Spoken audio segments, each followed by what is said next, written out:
night to meditate 15 minutes. Oh, Yeah, before I sleep. Yeah. So 15 minutes, just meditate. Very, very zen, you know. it's great, bro. It's great. It's yeah, it's a great habit. I Yeah, want to yeah. meditate, but I was not calm enough to meditate. Well, so this way in 15 minutes, you forget everything about the day. Okay.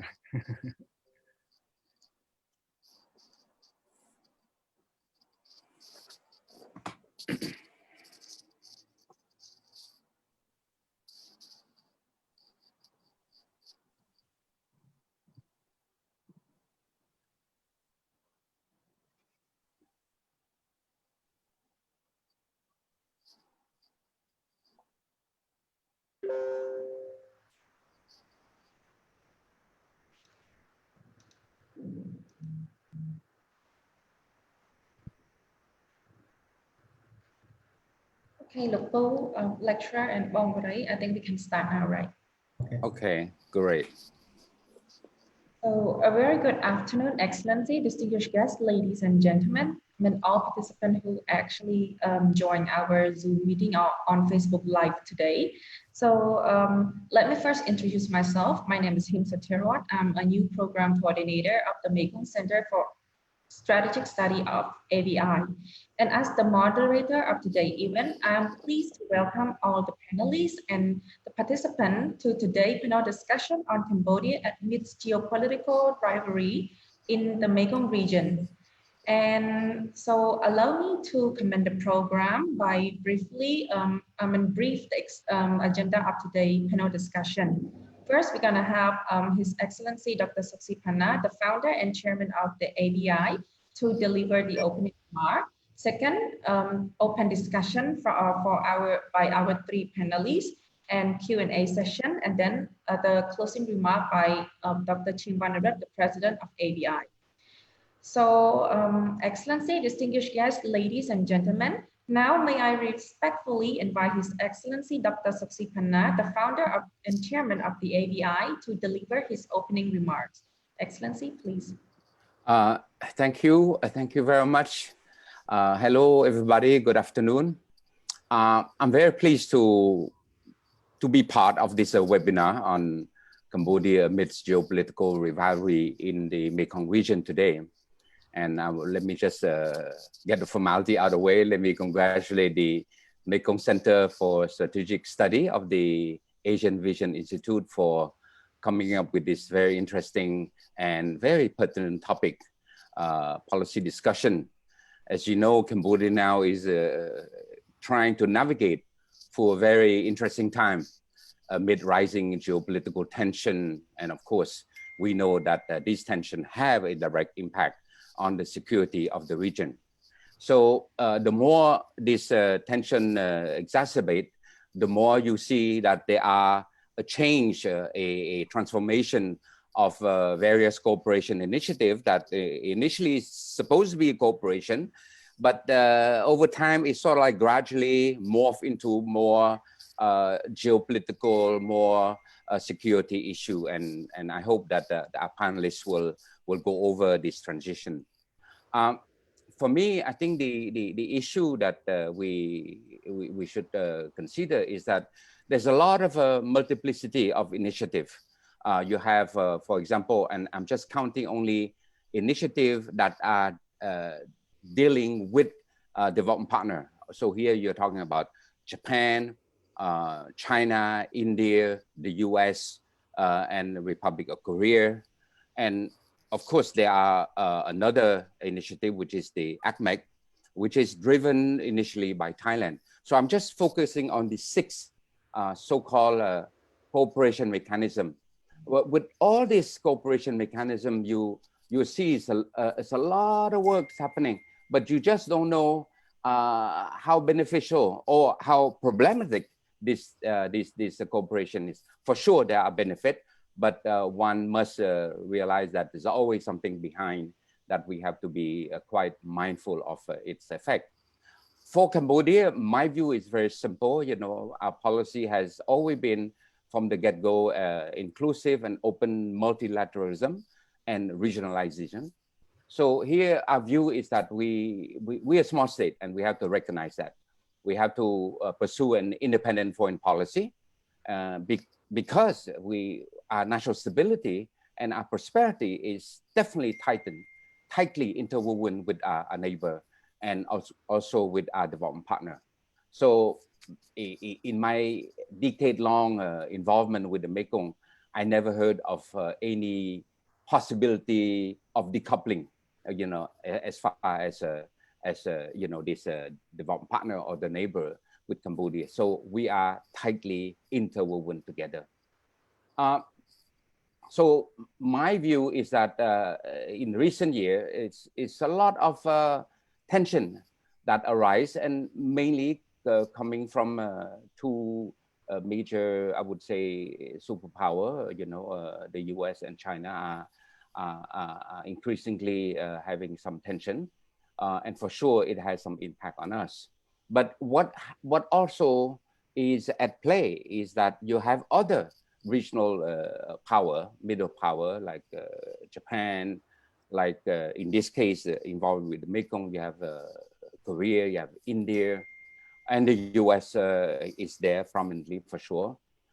So how do we deal with all this superpower and middle regional power in their geopolitical context for sort of influence? So I say we have so far this cooperation mechanism with Japan, with China, which is a latecomer, with the US, with India, and they call them Mekong Ganga, with Korea and China. Of course, we label as a Mekong Lanchang or Lanchang Mekong cooperation, depending if the event taken in China, we call Lanchang Mekong. If the event taking in the Mekong country, we would label it as a Mekong Lanchang. But you have also the ACMEC, and I must say it took me a long time to remember what ACMEC stands for. It's Ayeyawadi Chao Phraya Mekong Economic Cooperation Strategy. Oh my God, it's a long acronym. And of course, we have to also bear in mind that there are the work of other Mekong mechanism, like the Mekong River Commission and the Greater Mekong Sub-Region Economic Cooperation, that we know as a GMS. So the issue here is that why suddenly the Mekong region? Why now? Why not before? And that's the issue. I want to highlight a few common challenge that the Mekong have, challenge and opportunity as well, because the two always go together. In recent years, the Mekong have sort of attained some sort of geopolitical significance. And in fact, a major country like Japan, China recognize our region as one of the center for global growth, right? So economically impressive growth for last several years, and market size wise, if you just put China and India together, you're talking about nearly half of the world population, right? So here I'm just talking about India and China. I'm not talking about the neighboring, country there. So what is interesting for the Mekong country is the rise of the middle class. So every year we have millions of new households, with discretionary purchasing power that are entering the consuming class. So there itself is an opportunity for business, for economic development, for development partner who want to promote their product. Is there, right? Job opportunity, fast growing town and city, and with this, sort of like fast rural migration, you see city getting larger and larger. And of course, with the larger city, there's a lot of infrastructure development. And this is where you will see later on why some of our development partner in the Mekong region are pushing a lot of their private sector to do business, to bid for major infrastructure job. So don't underestimate the power of money. Yeah. Okay. The other thing that we're a bit challenging is that in the Mekong country, here I'm not talking about ASEAN as 10. I'm just talking about the Mekong country, which is the five country, the level of economic development is very different. Some have entered the post-industrial stage, some are still in development stage, and other barely open up their door to modernization, right? So the concern is quite common. We all try to eradicate poverty. We try to tackle the rising disparity, social cohesion, creating job, economic diversification. These are the commonality of these five countries, but their level of economic development is very different, right? And I can take this, say this, that, for example, in the five country, Vietnam, for last several years, never want to be labeled as part of CLMV. They felt that, they reach a certain economic status to be a middle regional power. Why want to be labeled as the CLMV, which is a bit negative connotation of being a poor and latecomer in ASEAN, right? I mean, so that's quite understandable with their rising economic power. But I think the other thing that is quite interesting is that all these five Mekong countries share the same sustainable development problem, right? Climate change disaster. The last 2 weeks, you see the big flood, the big typhoon hitting Vietnam, Cambodia, flooding half the house in many areas, right? Environmental degradation, it's clear. Water resource, it's very, very worrisome, I was told that in Vietnam, in some area, the water salinity, have creeping, very deep into the delta, right? So these are things that they have to deal with. Rapid urbanization come along with air pollution. A lot of building come along with the lack of groundwater depletion. Fishery, unsustainable management of fishery are the example of faster growth in the city. So these are some of the natural related issue. But you also have to bear in mind that as the world is getting more polarized, you see a multiple global power structure start to getting more dynamic, right? And in our region, one must recognize that there are a lot of unresolved and overlapping territorial and maritime claim, right? You also have ethnic and religious strife, displacement of people, non-traditional crime, drugs. We catch a lot of sort of like a drug crossing the country.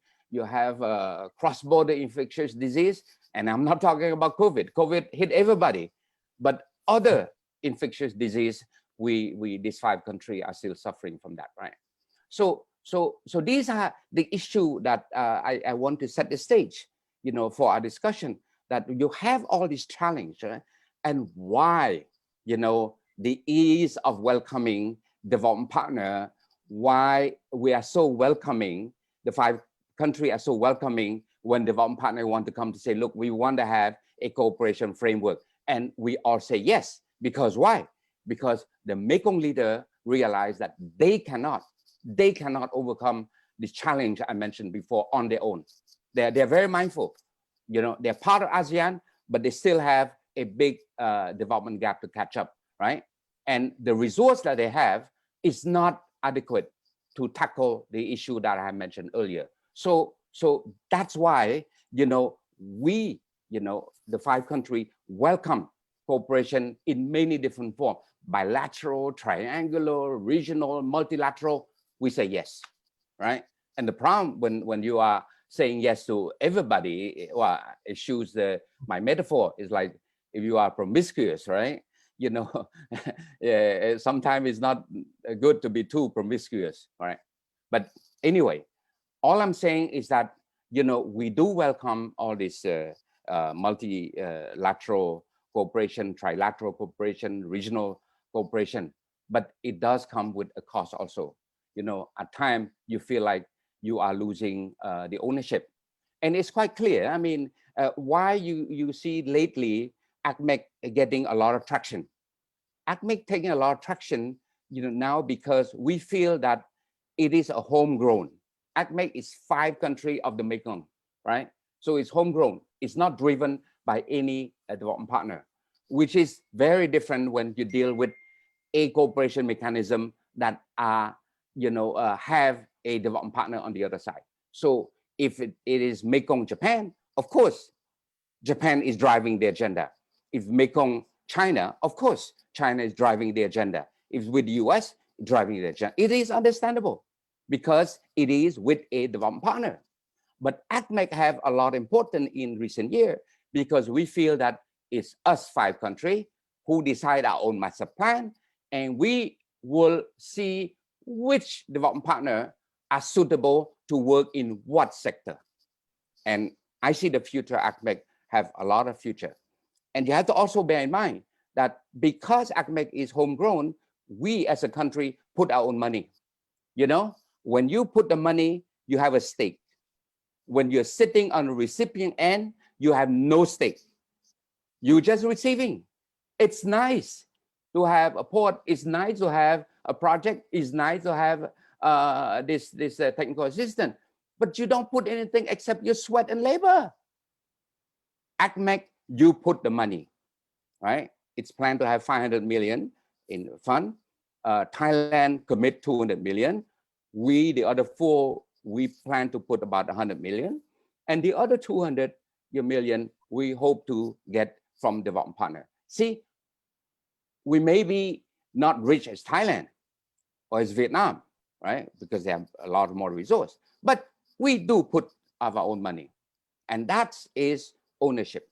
And that's why I think it's important that as we look further, we want to retain ownership of the process, right? So let me go further a bit, as to why I see the various cooperation mechanism a bit different. You cannot put these 5 or 6 mechanism in the same boat. It's very different. Japan and China are very focused on infrastructure, on physical, outcome, physical output. You actually see the bridge, you actually see the road, you actually see the highway, you actually see the port, right? But with the US, it's different platform. It's a policy dialogue. And I told many of my colleagues in Ministry of Foreign Affairs or in different midline ministry, I say, when you go to attend an LMI meeting, you go to get the brain recharged because they coming with a lot of knowledge. They're engineer flying from Hawaii, from Mississippi. They know everything about water management. You don't go there and expect to get a project, a physical road project from the US, but you go to get the knowledge. And that's why it's very different. And that's why it's hard to compare one mechanism to the other. It's very different, right? So India, for example, the Mekong Ganga, they're focused more on cultural and civilization. That's their strength. Of course, they have some small project, there, but $50,000. What can you do with $50,000? You can call whatever high impact it is, but it is small, right? And then you look at, okay, but what do we want to get from India?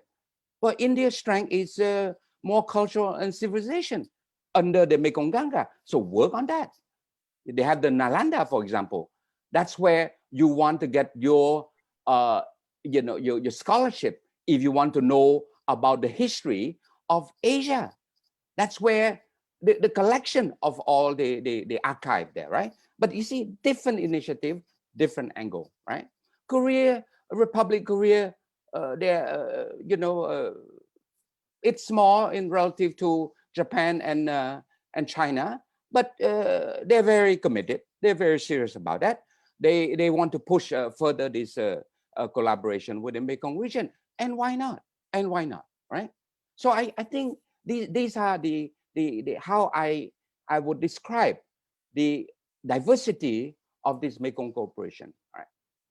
The late issue is, and that's probably more the topic of today, is more how the tension between US and China will affect the geopolitical dimension of the Mekong region, right? Vietnam has has tried to introduce this ASEAN Mekong Basin thing for this year, but it looked like there are a certain fatigue of of the Mekong, right?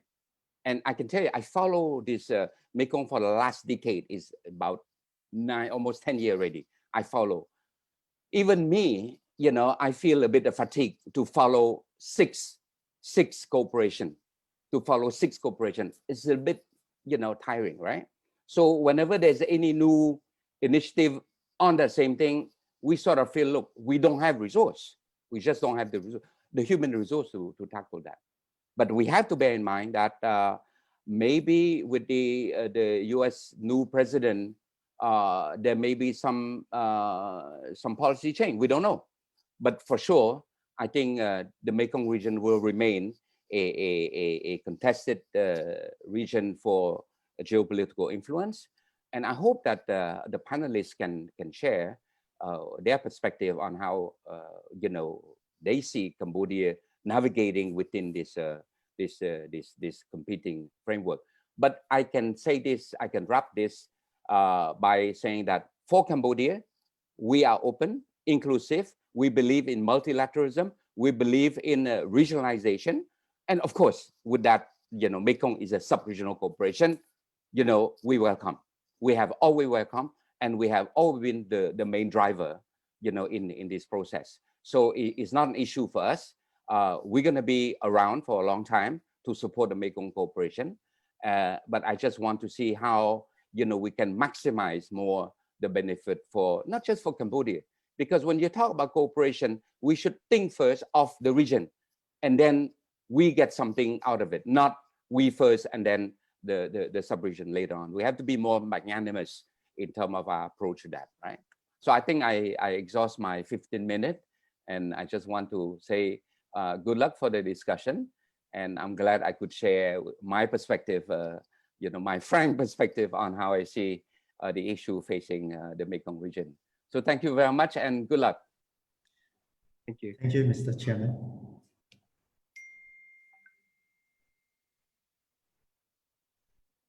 Stirot, unmute. Stirot, unmute.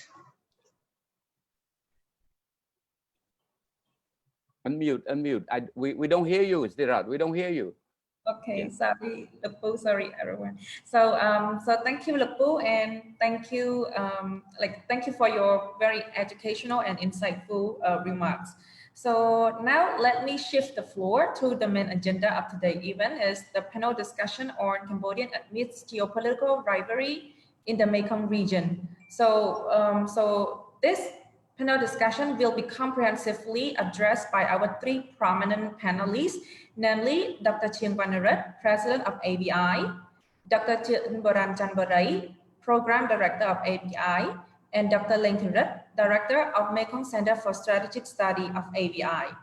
So before moving to the question, and just in case some participants are new to the Mekong study, I wish to inform that there are 5 Mekong countries, namely Cambodia, Laos, Myanmar, Vietnam, and Thailand, and there are 8 corporations in the Mekong cooperation framework so far, namely Mekong Lantern by China, Mekong US Partnership by the US, and its former title is Global Mekong Initiative, and Mekong Japan Corporation, Mekong Rock by the Republic of Korea, Mekong Ganga by India, and Amidst, which is the homegrown initiative that run by the 5 Mekong countries. And another 2, GMS and MRC. And MRC, only Myanmar is the observer.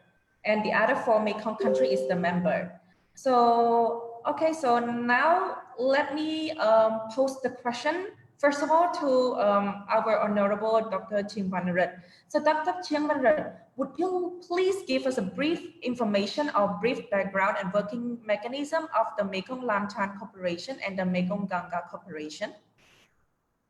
Thank you, Stirot, and I would like to echo what our chairman, His Excellency Dr. Soksipana mentioned earlier, that this region is very dynamic, complex. It's like of a numanchok, it's my noodle soup with many mechanisms, and it depends on us how we serve numanchok. The more vegetable, different type of vegetable, but the key sauce is the fish sauce, right? So or curry sauce, as you prefer. Regarding the Mekong Ganga, it is the earliest one. It was formed in the year 2000 by India under the framework of Look East policy that India want to engage Southeast Asian and East Asian countries want to be involved in this region. But the problem with Mekong Ganga is it's mainly focusing on the cultural and people cooperation, as our chairman mentioned earlier, and there's a limited in terms of impact and projects on the ground. So so that is the India Mekong Ganga Corporation, and now is the kind of a time to revive, to review and revive this Mekong Ganga and how to effectuate or to give more substance and a concrete action plan to this mechanism. For instance, the development of a cultural corridor or economic corridor, the tri-highway connecting Myanmar, Thailand, and India, SME network and cooperation, and so on. And India, of course, has a great potential in ICT, information communication technology. So this is the area that perhaps India can utilize in order to improve or strengthen its presence in the Mekong region. Coming to the Mekong Langchang cooperation mechanism, this is a latecomer actually. So China is trying to catch up with others. But it turned out China is one of the most active now because of financial resources that China has to offer to the other lower Mekong countries. The special fund alone for 5 years fund started 2016 is $300 million US. So that's quite significant in terms of amount of funding to materialize some cooperation projects. And the summit level is going smoothly. This year we have the third summit, LMC summit. Next 2 years we will be under the Myanmar chairmanship. So every 2 years we have one summit, which at every summit you can see very concrete commitment and practical cooperation introduced by China, and of course in consultation with other lower Mekong countries. So this is the most a fruitful, most practical cooperation, result-oriented cooperation among the mechanism within our region. So I would foresee that I think in the future the Langchang Mekong or Mekong Langchang cooperation will become the prominent, if not the dominant, but the prominent mechanism that can integrate our region and also, of course, to build a synergy between the Belt and Road Initiative, ASEAN-China partnership, and of course the newly idea and proposal by China on the new land and sea international trade corridor. So it will be part of this synergy, complementary networks proposed by China and the region. Thank you. Okay, so thank you, Dr. Ching Vanrat. I think we will compare more among the 6 cooperation in the Mekong cooperation framework. But before moving to the comparison of all cooperation, I wish to shift the floor to Dr. Burai. Dr. Burai, could you please elaborate more on how the Mekong-US partnership and APMEC actually work and the history of that cooperation as well? Thank you. Thank you very much, St. Rod. Can you hear me? Yes. Okay, good. Before touching on the Mekong-US partnership as well as APMEC, I would like to touch a little bit on the question that Dr. Soksipana, our chairman, has just raised about why the Mekong and why the Mekong now. Indeed, the geopolitical landscape in the Mekong sub-region has been moving towards a dynamic but uncertain direction. I think it is because of a number of reasons. The first is the shift of global balance of power and how all nation states, major powers, middle powers, and small states alike respond to the shifting balance of global power. Over the last decade, we can see the global balance of power has been shifting toward the east, especially towards the Asia Pacific. It creates a lot of anxieties and unpredictability because of the shift of global power. I think the most outstanding phenomenon in the Asia Pacific region is the rise of China. The rise of China has created many major responses, especially from other major powers, particularly the United States. Since the rise of Xi Jinping to power, we can see China has come up with many initiatives, BOI, or the Belt and Road Initiative, Asian Infrastructure Investment Bank, so on and so forth. In the Mekong, China's influence has also significantly increased through not only the promotion of bilateral relationship between China and the individual countries in the Mekong, but also through China's multilateral approach to the region, especially the creation of the Mekong Langcha Cooperation in 2004. That's why other major powers also wanted to have a share of influence and interest in the region, not only to expand their influence, but also to curtail China's influence in this part of the world. The third one, I think it's because of the Mekong itself. Over the last 2 or 3 decades, the Mekong countries have experienced remarkable economic growth. Many companies, foreign companies, are investing and operating in this sub-region.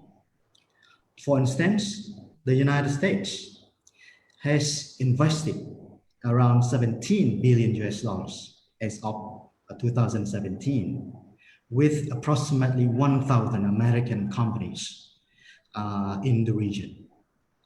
I think it's because of economic potentials of the region. A, high economic growth over the last 1 decade or so. B, low cost of production. C, perhaps democratic dividends. And D, Mekong is an important gateway to the bigger market of ASEAN and ASEAN economic community, with the combined population of 650 million people and collective GDP of more than 3 trillion US dollars. So that's why we can see more and more great powers express their interest and their commitment to be part of the dynamics of the Mekong region. Now, let's address your question, the Mekong US partnership. Mekong US partnership was built on the Mekong Lower Initiative, or LMI, which was established in 2009, that bring the United States with Cambodia, Myanmar, Thailand, and Vietnam to promote sustainable economic growth and cooperation on broad areas of common interest including the environment, health, education, and infrastructure development. Recently, the LMI was upgraded into the Mekong US partnership. I think the upgradation of the LMI illustrates growing interest of the United States in the Mekong sub-region. Besides economic potential, as I mentioned earlier, the United States has strategic interest in this part of the world, which is to contain the rise of China. And they come up with a lot of new initiatives, as our chairman has alluded to. But it is, to me, it seems that it's quite too late and too little for the United States to exert its influence in this part of the world compared to other major powers, especially China and Japan. But in general, the Mekong region welcome all major powers. I do believe that Mekong is neither big nor small to accommodate all major power. But we have to bear in mind that we don't want to be an object of sub-regional cooperation. We want to be a subject of regional cooperation as well. And I do agree with Mr. Chairman that ADMEX is a very important platform for the Mekong countries to exert their role as objects of regional cooperation rather than objects of geopolitical competition among major powers. ADMEX was created in 2003. It is actually the homegrown sub-regional cooperation, as Dr. Soksipana has just mentioned. It was created in order to, promote cooperation, peace, stability, and prosperity of the Mekong region. And ADMEX, since its inception, has consistently focused on economic cooperation and development that has strengthened the unity and independence of the countries in the region for the sake of peace, stability, and cooperation. I think it's because of the fundamental principles of the framework, which is focused on the spirit of long-lasting cooperation, inclusive development, practical cooperation, friendship, and mutual interest and understanding. And these principles should be the core of sub-regional cooperation frameworks in the Mekong region. I would like to stop here. Perhaps I can address your questions later on. Okay, so thank you, Dr. Murai. So now, can I just give the floor to Dr. Lengtrup? Dr. Lengtrup, could you please explain us your perspective on the working mechanism and background of Mekong Japan and Mekong Rock Cooperation? Yeah, thank you, Sathirot, and thank you, Mr. Chairman, and also our distinguished panelists. I have learned a lot from the discussion, as well as your insightful comments on the Mekong cooperation frameworks, including the U.S. Mekong partnership, so on and so forth. Yeah, for me, when we talk about the Japan-Mekong history, Yeah, I remember correctly, it's originated from the third Japan, Cambodia, Laos, Vietnam, CLV Foreign Minister meeting uh, back in the year 2007. And after that, it has been upgraded to the summit level in the year 2009. So the history is quite long now, if I remember correctly. Yeah, so it has been more than 10 years from now. And uh, Japan Mekong cooperation, you can see that the focus has been, quite broad, I would say, especially in terms of like building the physical infrastructure, like our chairman already mentioned, and also the uh, focus on also the green growth and other soft infrastructure as well. Yeah, and it's not too different if you compare between Mekong Japan cooperation and Mekong Lanchang, and also including the Mekong Korea. Yeah, you can see that more or less it touch upon the so-called infrastructure, like either hard infrastructure or soft infrastructure. Uh, for me, it's good to see some kind of duplication or multiplicity of those, cooperation mechanisms. Because in my opinion, the actually those, cooperations, all of this may not meet all the demands for we call economic development, sustainable development of the Mekong countries. You may see, okay, this donor give 10 million, 20 million to, Mekong countries. But if you look a little bit further, it's like, a drop of water in the river. So it's may not be enough. So I think more or less, you on the one hand, you will see we call duplication, but on the other hand, I can see the complementarity between those cooperation frameworks, which is very important. So talking about the Mekong Korea cooperation, you can see, yeah, if my memory serves me well, it originated back in the year 2011. It had later on been up. I mean, at the time it was, it was only at the foreign minister level, but later on it has been upgraded to summit level, like our chairman already mentioned. Last year, in the year 2019, it has been upgraded to the summit level, and this year maybe it's the second summit of the Mekong Korea.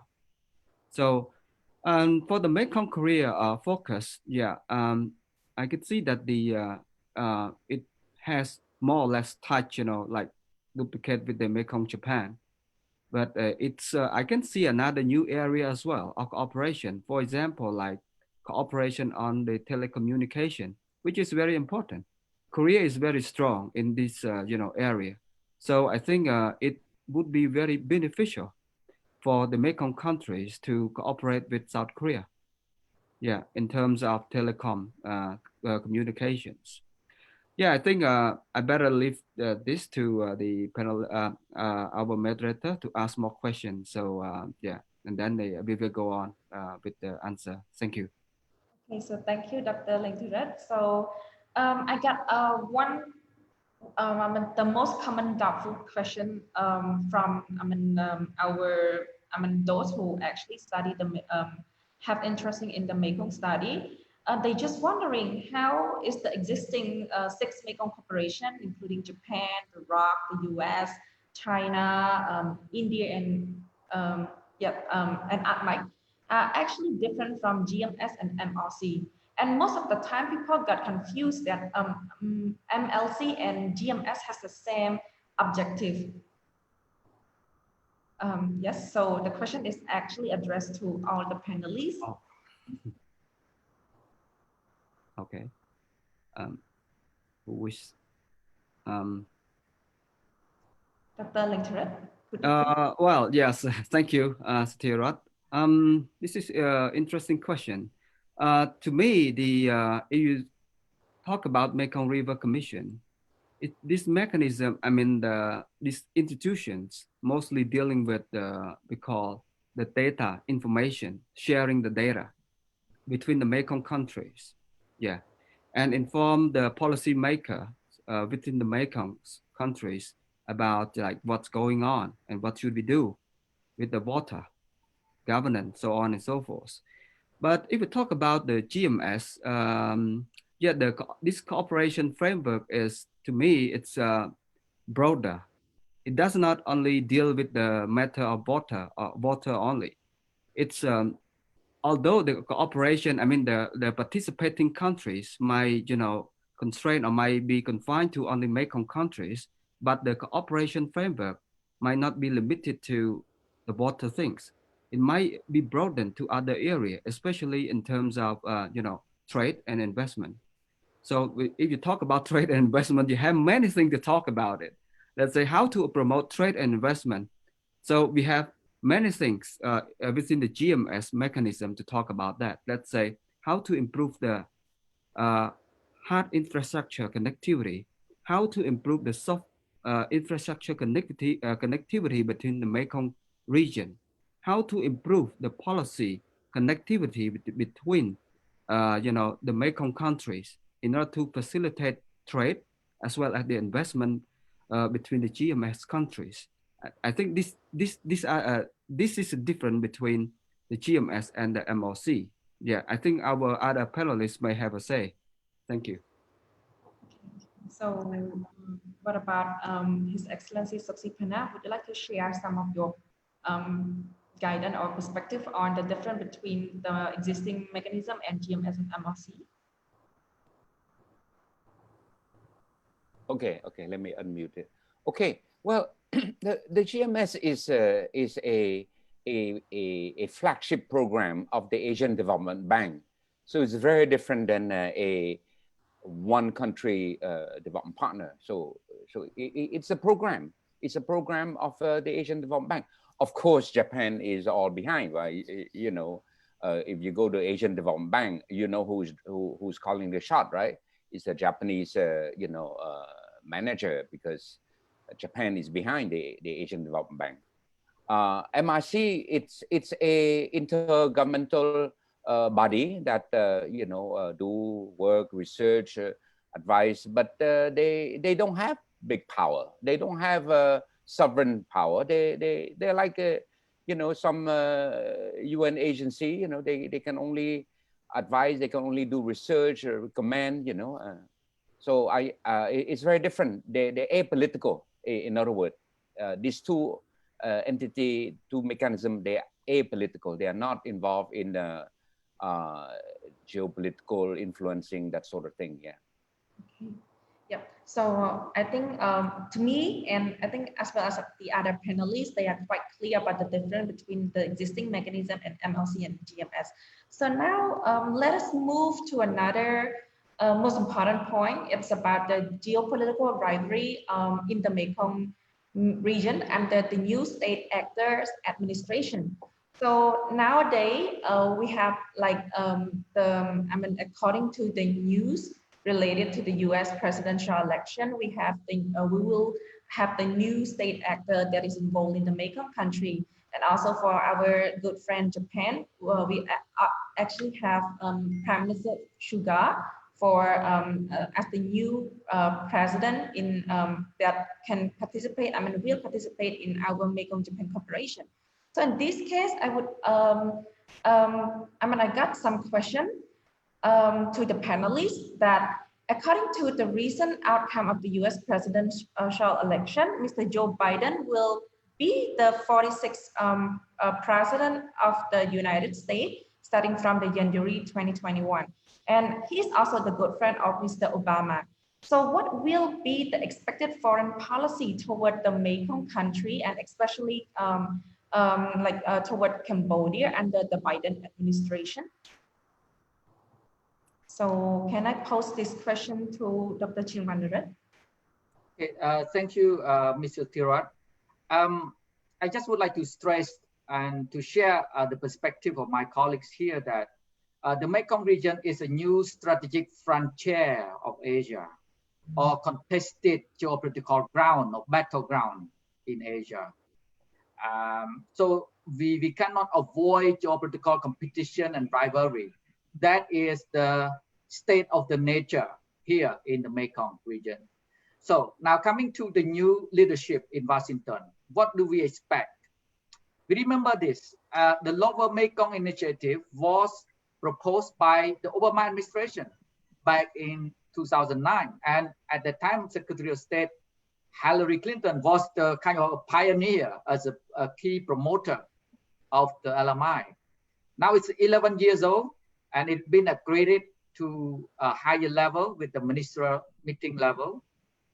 And I could foresee that the US engagement in this region, in particular the Mekong region, will be more robust and dynamic. Robust in a way, it's not only geopolitical per se, but a comprehensive engagement from economic to people relationship. And the problem is that the narrative, what kind of narrative that the US will use under the new administration, because Donald Trump administration have used the narrative of anti-China rhetoric all the time. By using anti-China rhetoric, the US expect some state will align its strategic interest with the US, but it turned out to be counterproductive. So if the US continue to use anti-China rhetoric to convince other Mekong countries to join its bandwagon, I don't think it will be productive. But I think Joe Biden will have more different strategy. The narrative really matters here because I think the US get our signal is clear that we are not interested in taking sides, either China or the US. We just want to be independent and neutral and get benefits from both sides, right? These two are competing superpowers.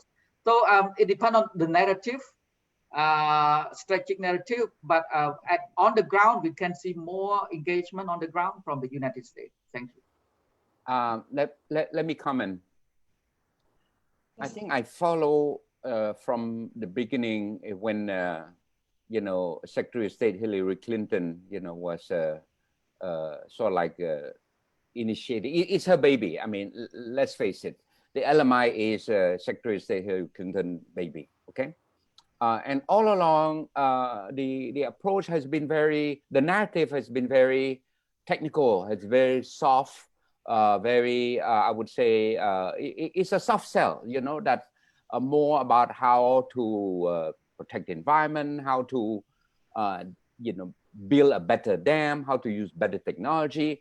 They're not, they're not saying that China building the dam or Laos building the dam, is bad. I mean, what can Laos do if they don't build the dam? I mean, have you been to Laos? Have you fly over Laos? It's all mountainous. Cambodia, our white rice is rice. Laos, their goal is they call the white gold, which is selling energy, right?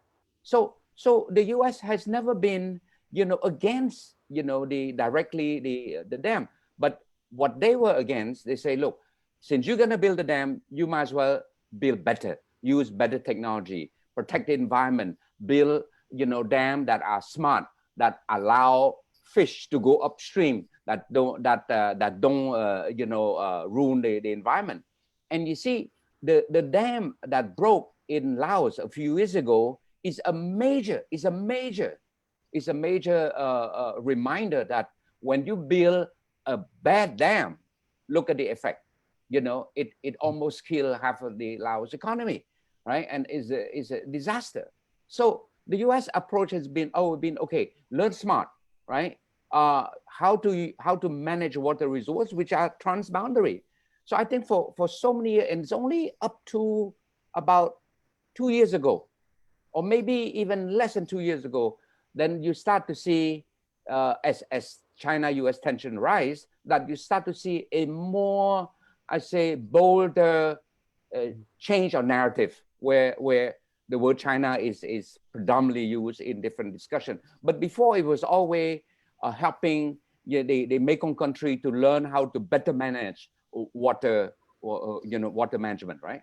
So I think now it depends whether President Trump will concede or not, but I'm pretty sure he will have to concede at one point. But the new administration will continue the legacy, because it's a legacy that was started by, a Democratic Party, right? So I do not see any major change, of course. I think it probably would be a more humble, be a more respectable approach, be a more magnanimous approach, as it should be from a superpower of the world, And I think the Mekong country will probably will go along, will probably accept, because after all, right? I mean, if you build better dam, if you manage better your water, right, you have less conflict, right? Let's be real. Cambodia, 40% of our nutrients are coming from the fish from the Great Lake. Let's be real about that. 40% of our Cambodian people live off the Mekong, of the Great Lake, right? So we have an interest in having good water management. We don't want a lower flow, right? So it's not something that we don't want, right? We don't need donors to tell us how to take care of our own environment, right? We don't need that. We're smart enough to do it. So I'm saying, depending on the narrative, if the narrative is to help us understand better how to manage water resource, transboundary management, if the narrative is to help us build better dams that are smart, that allow water to flow, fish to swim, our nutrient to be there, I think, why not? Why not? And you look at it, right? The effect is already felt, right? Early this year at the summit of the Mekong Lanchang Summit, China even have agreed, Premier Li Keqiang have agreed to share water data. So you have to admit that the pressure has delivered a certain outcome. Well, China don't have to share, but as part of the Mekong cooperation, they are also magnanimous. They want to share also. And that's why I'm saying, at the end of the day, right?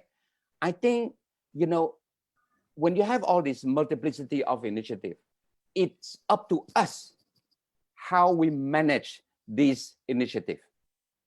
Because, geopolitical agenda behind, there are a big chunk of substantive development agenda that each donor are putting into the table. It's clear. It's clear. It's how do we, look at the substantive agenda and we work this agenda. Of course, geopolitical agenda will always be there. With substantive agenda or not, they will always be there. They will always be there, right? So China don't have to give all this sort of project. They will still have a political agenda. But since they have political agenda, if they throw 300 million, for 3 years, for 5 countries to design capacity building on how to have some good rural, poverty, alleviation project, why not? Why not? You see? So that's my view. That's my view. Okay, so thank you. Thank you. If I may, I would like to jump into this important issue. I think American interest in the Mekong will remain the same, regardless who will be the president of the country. We all know that Joe Biden will be the next president of the United States. But I think the Biden administration will continue to engage in the Mekong region in order to maintain and promote American interests in this part of the world. The approach, however, might be different from the Trump administration. I believe that the Biden administration will focus more on multilateral engagement in the region. And the engagement will be less transactional and therefore more predictable. And I do agree with Dr. Ching Wanrat that the Biden's engagement in the Mekong region will be more robust, more dynamic, and more subtle. we can expect, dynamic economic engagement from the United States in the Mekong sub-region. If I'm not wrong, bilateral trade between the Mekong region and the United States increased remarkably. In 2017, the two-way trade volume reached 117 billion US dollars. Given economic and social fall downs due to COVID-19, the United States will increase its economic engagement with our region. We can also anticipate a more robust public diplomacy of the United States in the Mekong region, the promotion of people-to-people contacts between the two sides. And Cambodia can be benefiting from this dynamic engagements and interaction. To be frank, United States remains the largest single foreign market for Cambodia. Cambodia's total exports to the United States in 2019 reached more than 5 billion US dollars. And United States accounted for over 19% of Cambodia's total export in 2018. And I believe that with Washington's robust engagement in the Mekong, we might be benefiting more from our economic engagement with this important partner. Having said that, we should not lose sight of risk from Biden's subtle and nuanced engagement in the Mekong. I tend to be honest and perhaps undiplomatic because I still see that the Biden administration will not easily back down its aggressive engagement in the Mekong region in order to re-exert its influence and therefore contain the rising influence of China in the region. The Biden administration cannot afford to be seen as weak compared to the previous administration when it comes to how to deal with the rising China. Second, don't forget that Joe Biden has a long career in foreign policy, national security issues. He used to be the chairman of the Senate's Committee on External Relations for quite some time. And he was the vice president during the Obama administration, who was mainly in charge of foreign policy. I can see that United States will be more strategic in using its strategic assets, diplomatic and networks in the region to deal with the rise of China. And it's the pressure for all of us, especially for small states in the region. As old saying goes, no matter two elephants are fighting or making love, cross will be in trouble. The third point is about political agenda of the new administration. Traditionally, leaders from democratic parties tend to focus more on the promotion of the so-called American values, democracy, the respect for human rights and fundamental freedoms.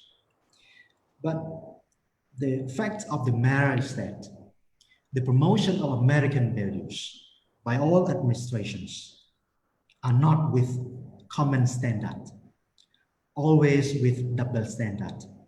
And this is political risk for countries in the region.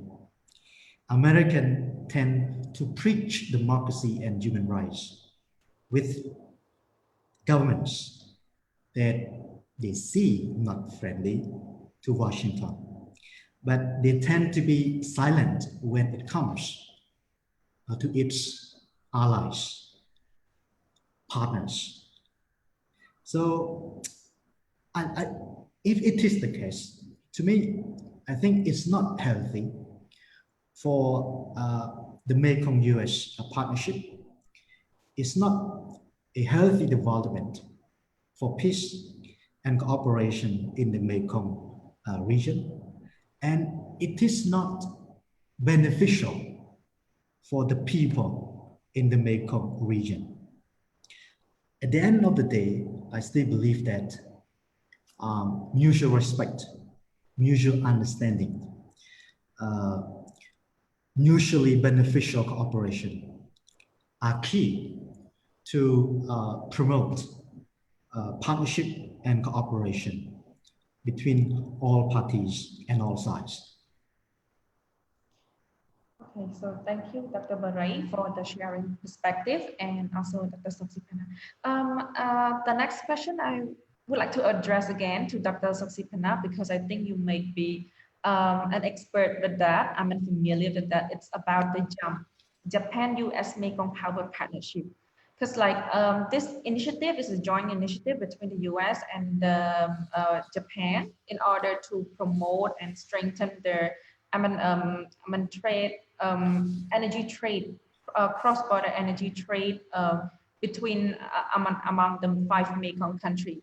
So this initiative, is it just a pure initiative, or is it just what we call an invisible geopolitical agenda of the United States and Japan? I think it was just launched about last year, that initiative, okay, in Bangkok.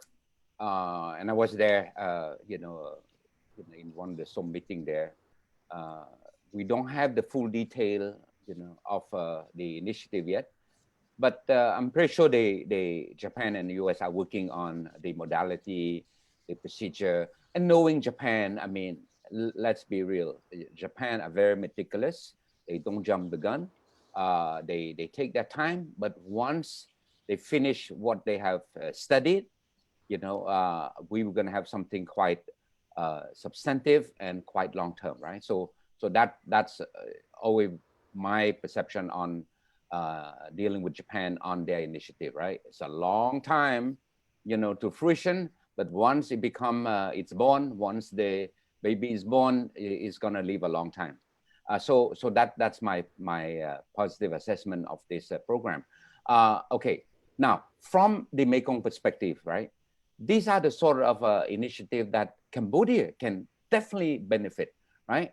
We cannot grow, our industrial, revolution, in terms of industrializing our country, if we don't have quality infrastructure, if we don't have quality energy.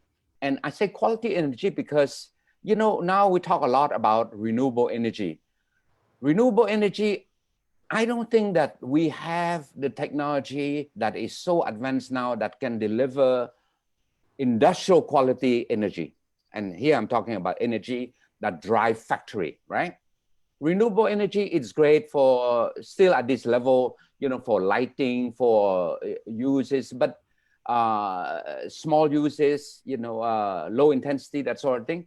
But to drive big machinery, big factory, I don't think, wind or solar energy is there yet. So you still need the traditional energy, which is what I call quality energy, that can, maintain, that can supply nonstop, a factory, production, right? And of course, Cambodia, we are building many dam also, right? I forgot the count. I think 5 or 6 dam already. There's enough capacity for a while. But as our industry grow, as our SEZ grow, as our port grow, as our export grow, there's going to be more demand for this sort of quality energy. And it's only so much we can build in a Mekong River or in a tributary. So having this access to buy energy from the neighbor, or vice versa, to sell our energy, to our neighbor, it's something that we should not discount, right? This is something I think that could be a product of truly a Mekong cooperation, right? I sell my excess, you buy my excess on something, and then on other thing, you have the excess, I have the deficit, and that's how the mutual benefit start to kick in. But for sure, for energy, I think we need to buy from other. Okay, so thank you, Excellency, for that. So for the attendees, since the time is limitation, when we have time limitation, so it would be better if you can drop your Q&A along the way, and I'm gonna post my question again. I'm gonna continue posting my question. So you can just drop me the question, and I will post your question to our panelists and Mr. Chairman as well. So Excellency and distinguished panelists, moving back, I'm gonna move to another aspect, which is the current issue in the Mekong country. It's about the recent protests in Thailand. So the recent protests in Thailand also pose some challenges to the workflow in the Mekong framework, and especially the ACMEC cooperation. So there's, would you mind highlight some of the spillover of that protest on the Mekong country, and as well as the ACMEC, as well as the Cambodia? What about Dr. Lingteret? Would you mind sharing your idea? Yeah, thank you, Satirot, for giving me the floor. I think for the time being, given the political upheaval in Thailand, I think it doesn't affect much to the existing mechanism. But if it is in the long run, it might affect to a certain degree.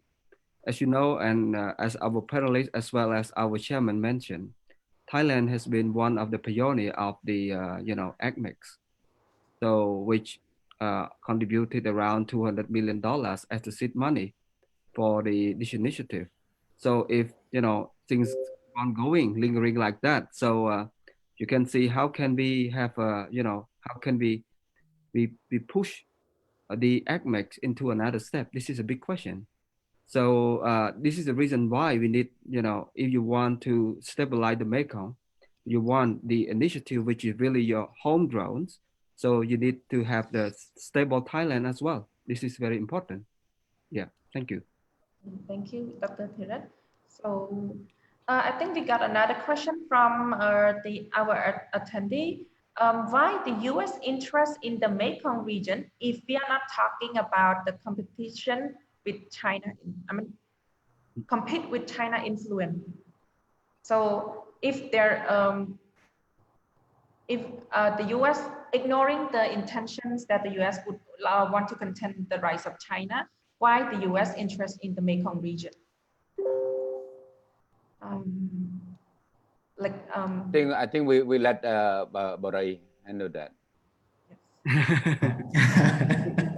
Thank you, Mr. Chairman. I do agree that geopolitical competition is one of the motivations driving the United States to increase its presence and influence in the Mekong.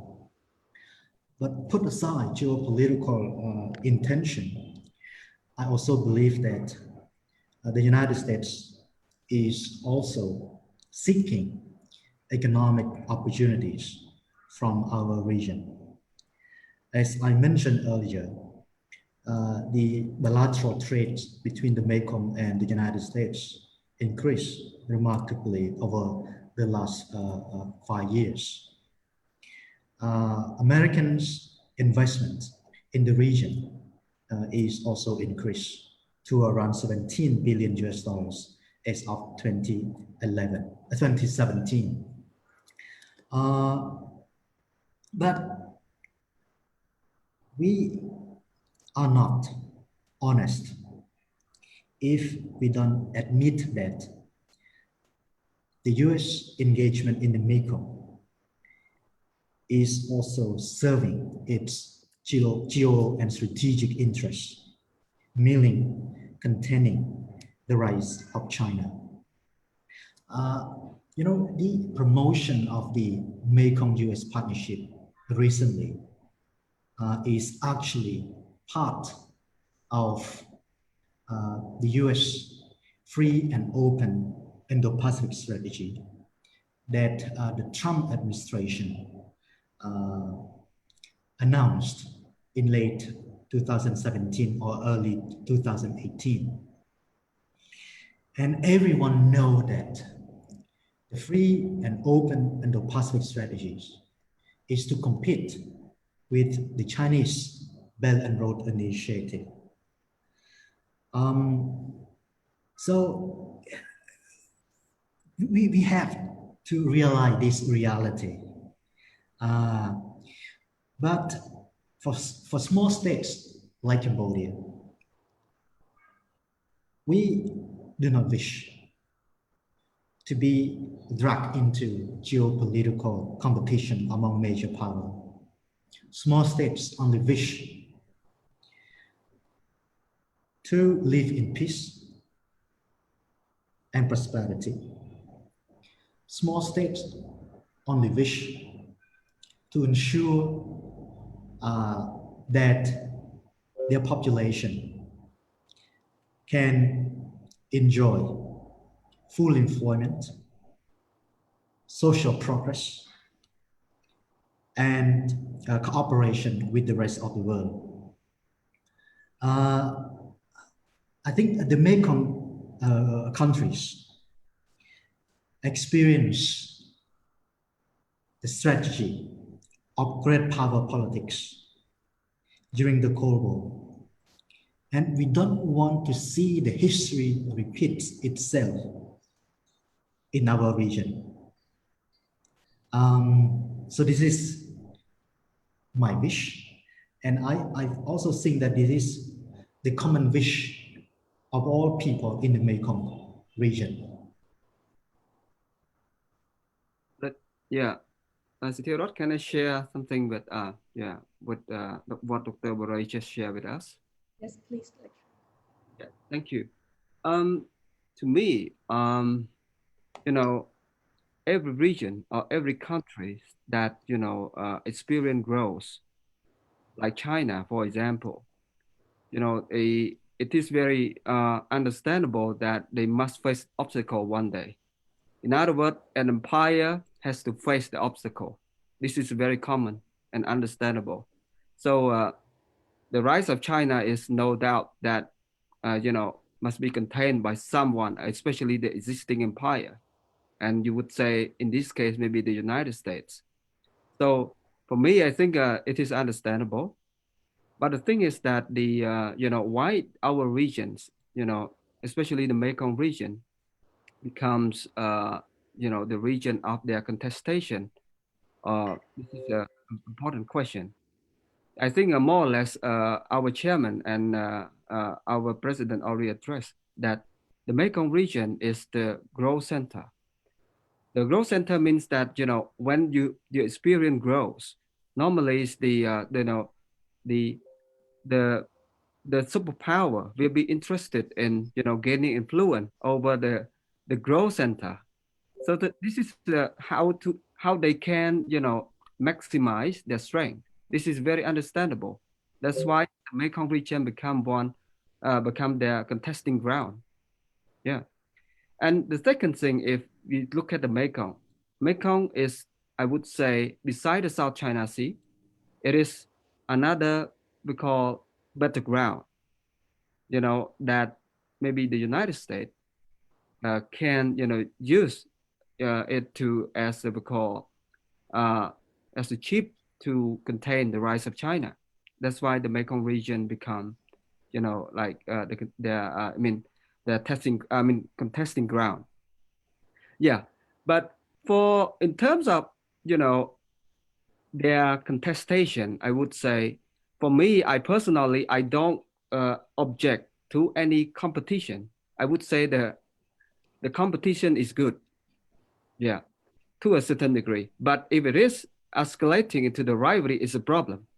Competition is good, like our chairman already mentioned, like more or less because of the US and China try to competing each other. That's why, you see that China now become more or less like more open in terms of sharing data with the other global Mekong country. This is important step. Yeah, I could see, this is my observation, but I'm not sure how much truthful is this. Yeah, but I am still, hopeful that the US administration, under Joe Biden, will be, will engage with this region in a positive way, because of the three reasons. The first reason, if you look at what, President Joe Biden, recently, campaign, during his campaign, he said like what? He would prioritize climate change, which is one of the important agenda that our Mekong country has focused on. Yeah. So with this, I believe that the U.S. will engage with the Mekong in a constructive way. The second, as our chairman already mentioned, this is the baby of Hillary Clinton, a baby of the Democrats. So it's, more or less the, Joe Biden's, who is very, we call close ally with former President Obama. Like he might feel like, okay, this is a continuity of the Democrat foreign policy. So they must keep it going. Yeah. And the third one, if you see that President Biden recent speech, you can see that he said he committed to revitalize the so-called institutionalism, multilateralism. Yeah, that's why I'm still very hopeful that the President Biden will, engage with this region by consulting with the, consulting with the Mekong country. Yeah, I really believe in him. Yeah, thank you. So thank you, Dr. Thiret. So I think we got many questions right now. So let me move by order. First, we got the question from Mr. Mekong Mekarang.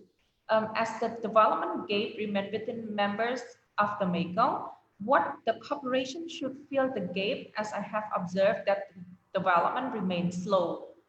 And another question is that, like all panelists mentioned, a small state, Cambodia, does not mind with the development partner of the Mekong region. In what way should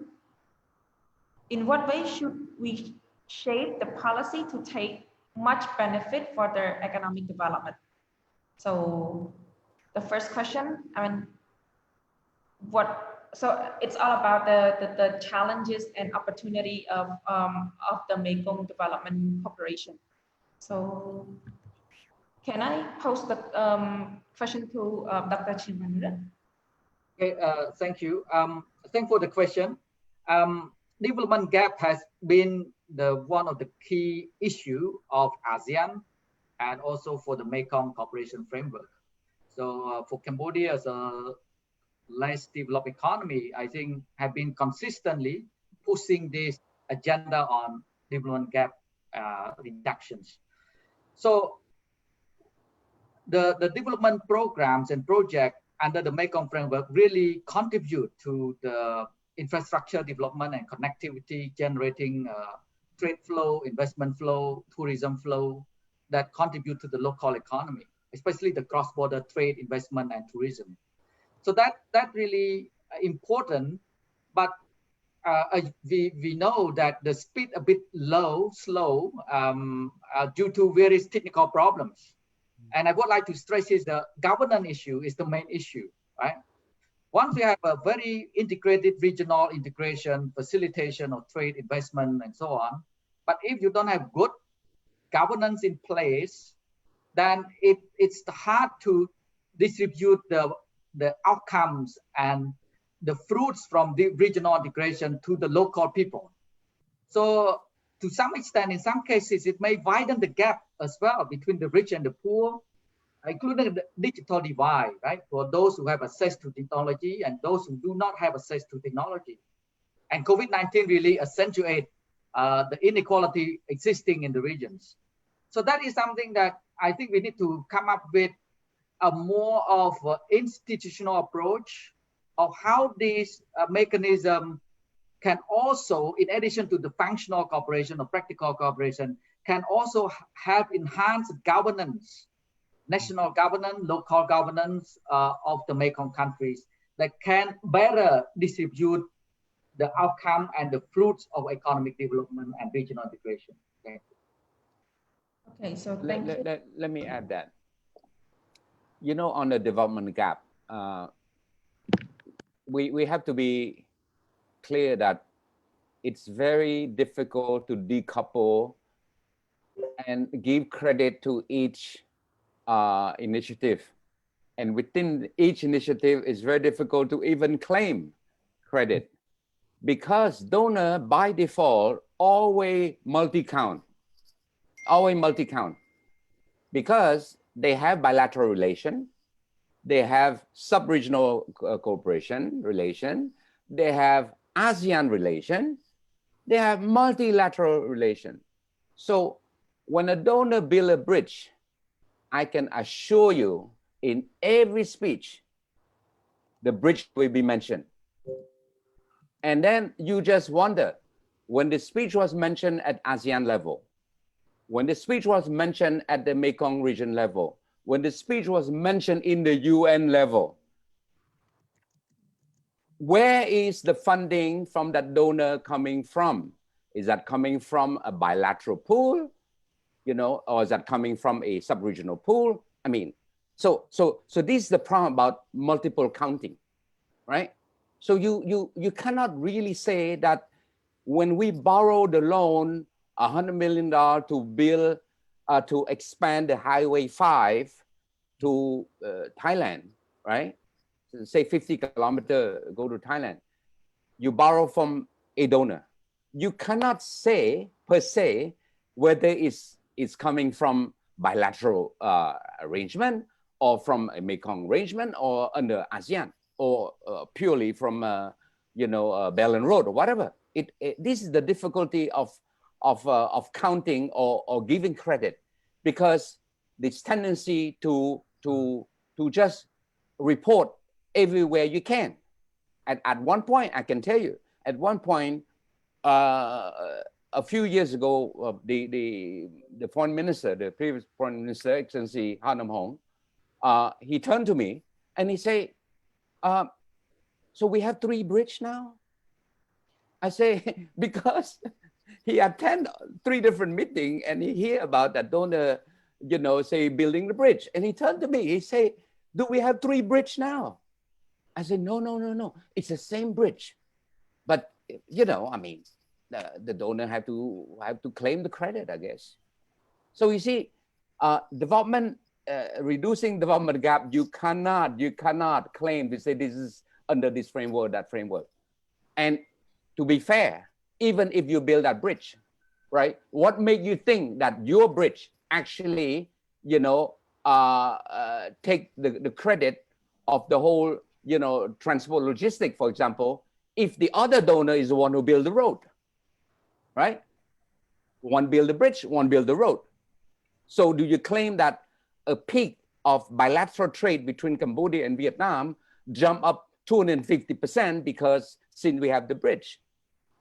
Do we give credit to that donor? Or do we say, wait a minute, it was the other donor who expanded the highway, who enlarged the highway? See, so it's very difficult for donor or for us as a country to actually, well, we give credit to this one. It's a cumulative, I would say it's complementary, and credit should be given to all, I guess. I just don't see how we can decouple it. Okay, so thank you. If I may, I would like to add 2 quick points on the issue of the narrowing of development gaps within the Mekong region. The first point is quite general, is to encourage countries in the region, including Cambodia, to synchronize their national development strategies with the sub-regional cooperation framework, either among the Mekong countries or between the Mekong countries and external partners. We also need to synchronize our sub-regional cooperation framework with the broader ASEAN community building project. At the end of the day, ASEAN community is the ultimate goal of countries in Southeast Asia, including the Mekong countries. My second point is something quite concrete. I still believe that the Mekong countries should promote cooperation, intra-regional cooperation, based on their competitive advantage. I'm thinking of one initiative that seems to be silent so far. Back in 2010, if I'm not mistaken, Samdech Prime Minister Hun Sen proposed a Amidst initiative, the Association of Rice producing countries. Why don't we try to revitalize this initiative, especially in this critical juncture? Because of COVID-19, we need a smooth supply of food and other essentials. And rice is a very important, it is a key to food security. And the Mekong country, especially the ethnic country, should restart thinking of this initiative, because Thailand is the second largest rice exporting country. Vietnam ranks number 3, Myanmar number 6, Cambodia number 8, and Laos is also a rice exporting country. Why the 5 countries come together and create some form of mechanism to promote their competitive advantage and at the same time ensure food security in the region? The second concrete project is related to connectivity. I think promoting cross-border trade and investment is crucial, especially in the post-COVID-19 socio-economic recovery. The global supply chain has experiencing a lot of changes, but not always at the disadvantage of the Mekong countries. We should see the changing regional and global supply chain as an opportunity for us to promote the intra-Mekong regional supply chain and network of production. We also need to promote financial connectivity through fintech across the 5 countries in the region. I think financial access is also a key towards economic recovery and the efforts to address economic hardship of the people in the region. Last but not least, I still believe people-to-people context and cultural links are key to promote cooperation. We need to promote cultural corridor in the Mekong, starting with something that is common among 5 Mekong countries. Why don't we start to build a network of Buddhist peace parks across the Mekong country? Why don't we start thinking of creating the Mekong River cruise tourism to promote regional identity, regional tourist attraction among the 5 Mekong countries? So these are just some concrete actions that I would like to propose today. Thank you.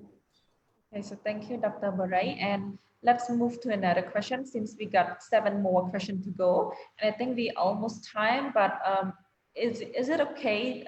I would like to extend the time to time limitation to further 30 minutes because I think our audience is quite interesting with the panel discussion today.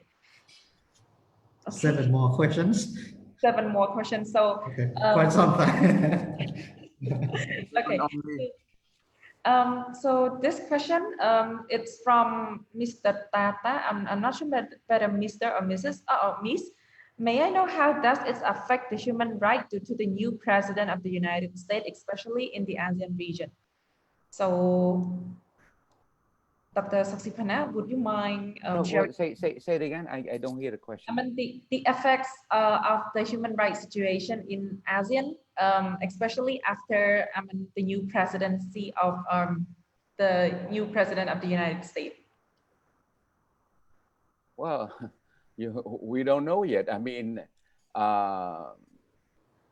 we'll see because nothing, gonna change here. I mean, different countries have different view on how we perceive human rights, and the fact that we have a new U.S. president don't mean that we're gonna change overnight to adjust to his view. So, ASEAN, you see, you have to understand, in human rights, the narrative are very different, depending from where you're coming from. ASEAN, we have our own human right, definition, and that's why, we stick to that. The West have their own human right narrative, but to me, I think this has been and will always be an ongoing dialogue, discussion on human rights. So it's there. It's not going to go anywhere, and but we just want to continue the dialogue, and every country will have its own view on how he see the development of human rights. In the case of Cambodia, we have our own view on where our human rights stands. We do disagree, for example, with Madam Professor Rona Smith, for example. She put human rights first, and then peace, security, development later, right? But for Cambodia, our view is clear. We put peace first. Peace, security, development, and human rights.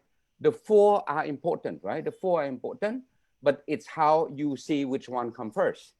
For a country that went through war, genocide, right? What we need first is peace, right? Now go to tell human rights about a country who are currently in the war, it wouldn't work. But once you have peace, then you start looking at the security. It's like a Maslow hierarchy of need, right? You got to start from the low base, right? And then as the country develop, then we build more conscience, we improve the human right. But foremost, peace is very important. So I think, yes, the dialogue will continue. It will not be a dramatic change. And I think for sure the Biden administration will have a different perception from the previous Trump administration. Yeah, but I think it's okay. It's okay. It's going to be a discussion for an eternity. Okay, so thank you, Dr. Okay, yes, please, Dr. Barai.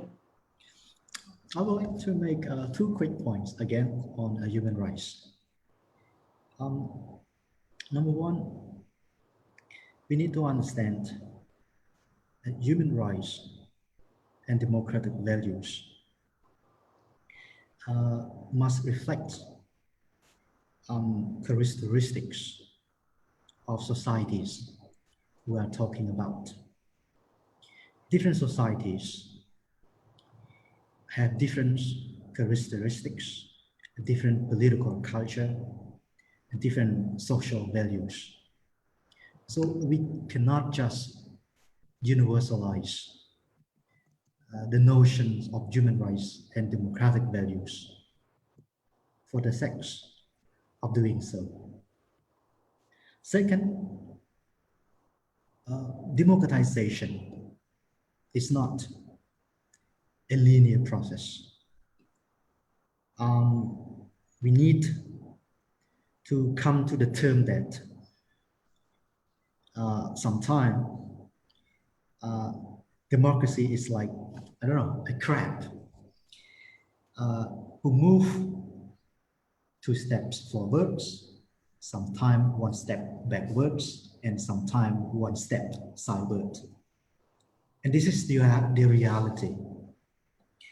So any fair political judgment on democratization process must be made both on absolute term and relative term. On absolute term, we need to compare the long haul of democratization process. We cannot just pinpoint certain periods and come to the ultimate conclusion of the democratization process of a society we are investigating.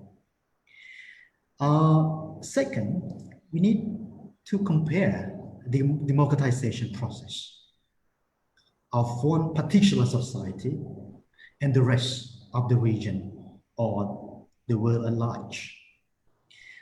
Without having such comprehensive assessments, we might have a biased view on democratization process of the society we are looking at.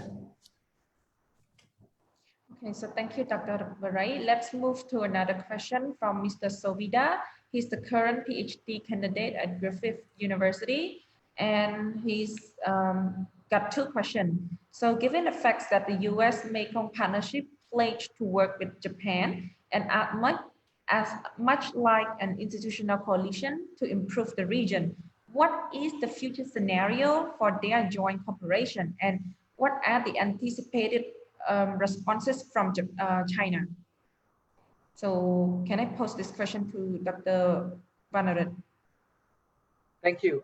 My quick response to this is that in the context of heightening geopolitical rivalry, we could see the formation of coalition, either small or big coalition against each other.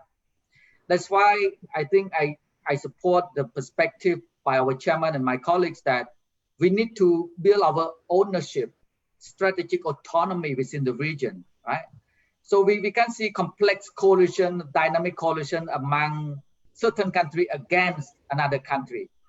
That is natural kind of development. So that's why ACMEX is an important mechanism that can neutralize, that can mitigate the adverse impacts from this geopolitical rivalry. I could say Japan, even though it's allied with the United States, Japan has its own independent perspective and independent engagement strategy with ASEAN and the Mekong. You know, I'm glad to see the resumption of the policy dialogue between China and Japan on the Mekong. It was postponed for 5 years due to bilateral tension. This is a positive step. So as long as China and Japan can talk to each other, can coordinate their policy on the Mekong, I think that will benefit us a lot, right? Even though the US want to drive Japan to their bandwagon, but I think Japan have its own interests in this region. So I'm not so much pessimistic about the future of this region, because I believe that all the countries in the Mekong want or wish to pursue an independent foreign policy. So that is my bottom line of understanding of the future of geopolitics in the Mekong. Okay, thank you, Dr. Vanarat. Since we have like maybe 2 or 3 more questions to go. So let me go just go quick to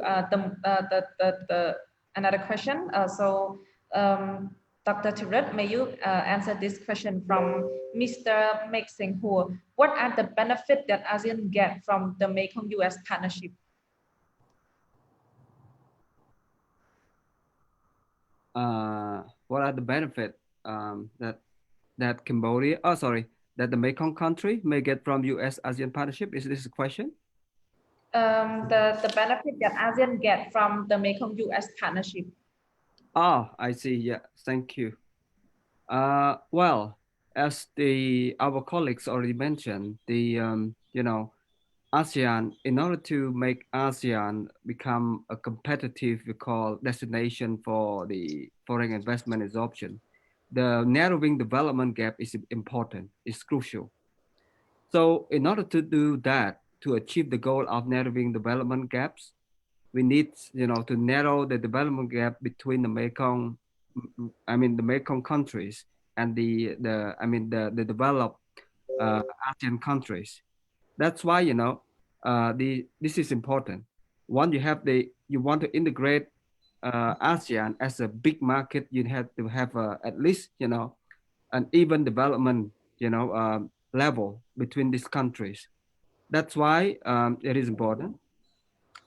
And the U.S., of course, the U.S. and Mekong partnership is is aimed more or less at narrowing the development gap between the Mekong region. That's why, it's answers, to the very goal of ASEAN, that is a narrowing development gap between the members. Thank you. Okay, thank you, Dr. Tirat. And we got another. Let me add this. Okay. I think Tirat touched a very good point, that narrowing development gap, because one of the great thing about the LMI that I've been following for the last 9 years is that they, aside from the water, transboundary water management resource, that there's a lot of the program that not many people are aware, because we keep looking at the political angle.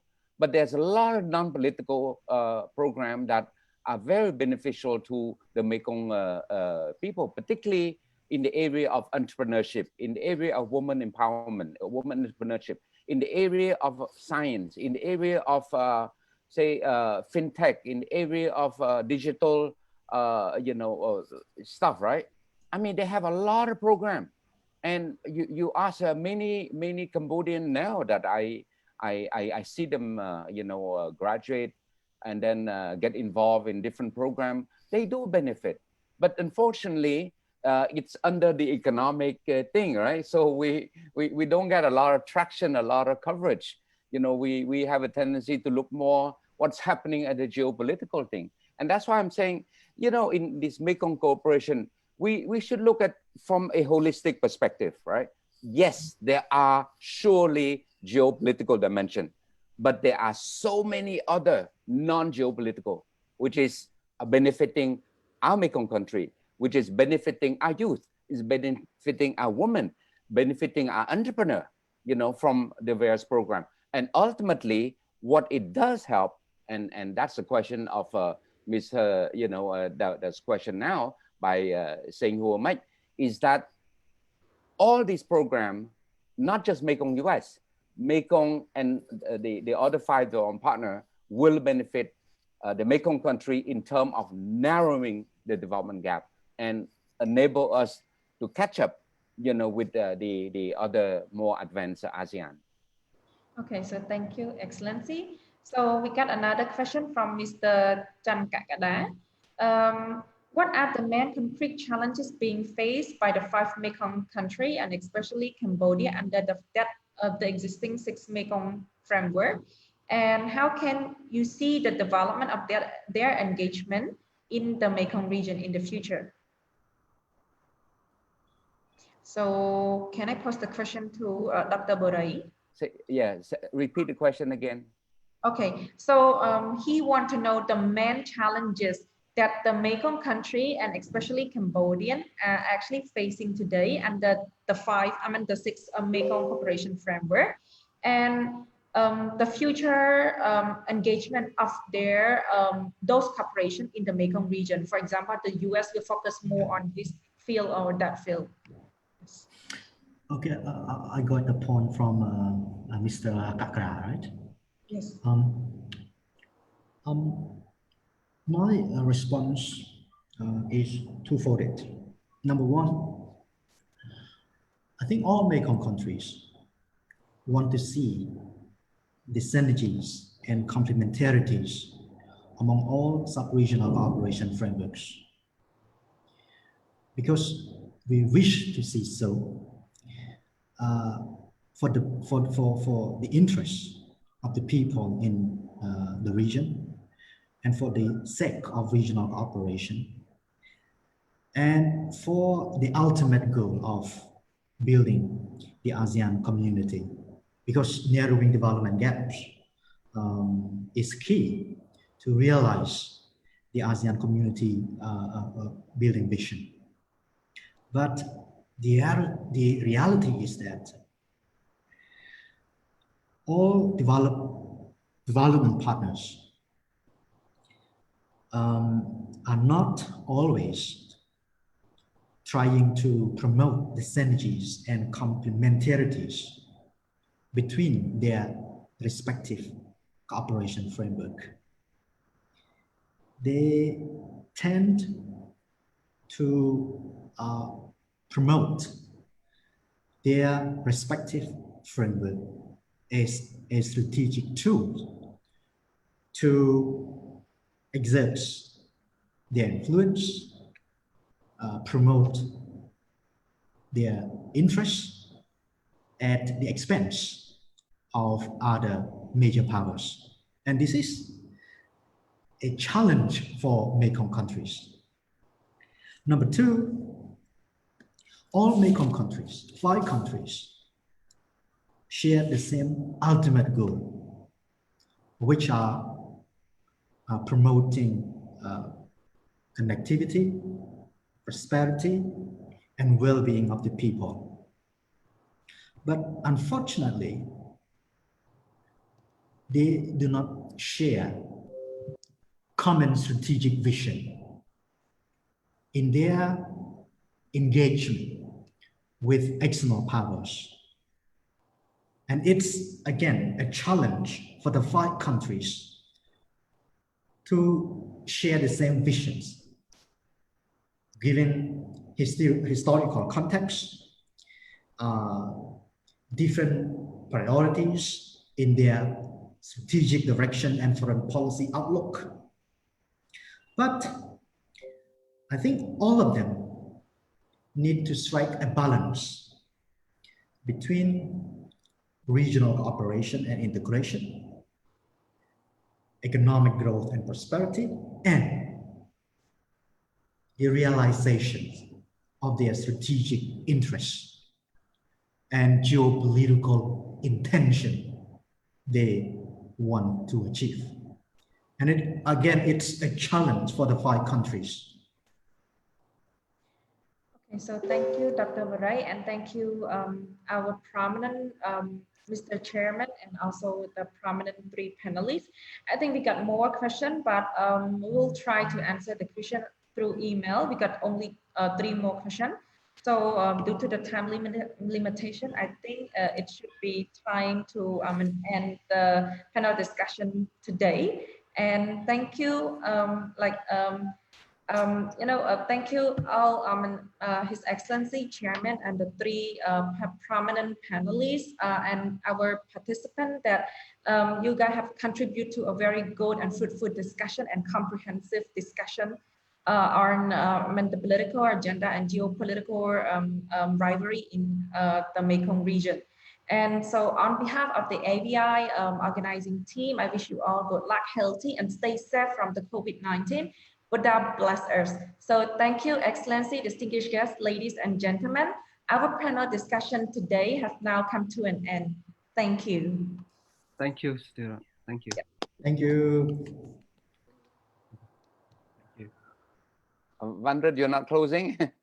Not yet, Lapu. Oh yeah, tear up stop lies and Lapu. Okay, good.